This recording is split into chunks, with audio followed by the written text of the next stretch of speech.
আয় বড় শান্তিময়, আয় সারা চিটিং সাথে। আর কতটা দিবি? হ্যাঁ, আর কতটা দিবি? বাবলু, না না দাঁড়াও বাবা, দাঁড়াও, ওরে ঢোপের ক্ষেত্রে আমি আজ বের করছি। ছাড় কি না ভেবেছো? বাবা। সমাজসেবা সমাজসেবা দেখাচ্ছ? এখানে 1 নম্বরটাকে সাইড করে দিয়ে ওখানে 2 নম্বরকে নিয়ে ক্যামেরার সামনে ইন্টারভিউ দেখাচ্ছ? আর কতদিন, আর কতদিন আমার মা এইভাবে চোখে জল ফেলবে? লজ্জা করে না তোমার? মুখে এতগুলো আলো ফেলে ক্যামেরার সামনে ছবি তুলছো, আর ওদিকে আমাদের ঘরে একটা বাল্ব কেটে গেলে সেটা সারানোর পয়সা নেই। ওকে বলছে এসব? এই কে তুমি? আমি কে?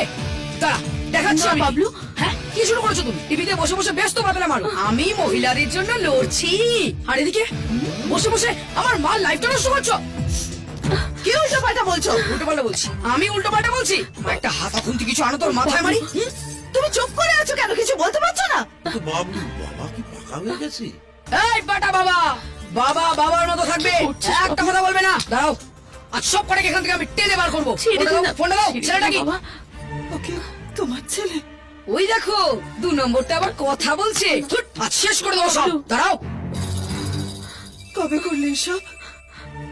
চুপ করে আছো কেন? জবাব দাও। তোমার সব দোষ নেই। মধু বিধবা, হালকা ঢলানি আছে। ওর বাবা মারা যাওয়ার পরে জমি বাড়ি বাগান সব গাপ করেছিলাম, তারপর একটা ভালো বস্তি থেকে পুনর্বাসনও দিয়েছিলাম। বাবা ছেলেটা কত বড় হয়ে গেছে। বাবলু, তুমি যাও, আমি সন্ধ্যাবেলা তোমার বাড়িতে ছোটা ভীমের সিডি নিয়ে যাবো। যাও মাধু, ওকে নিয়ে যাও।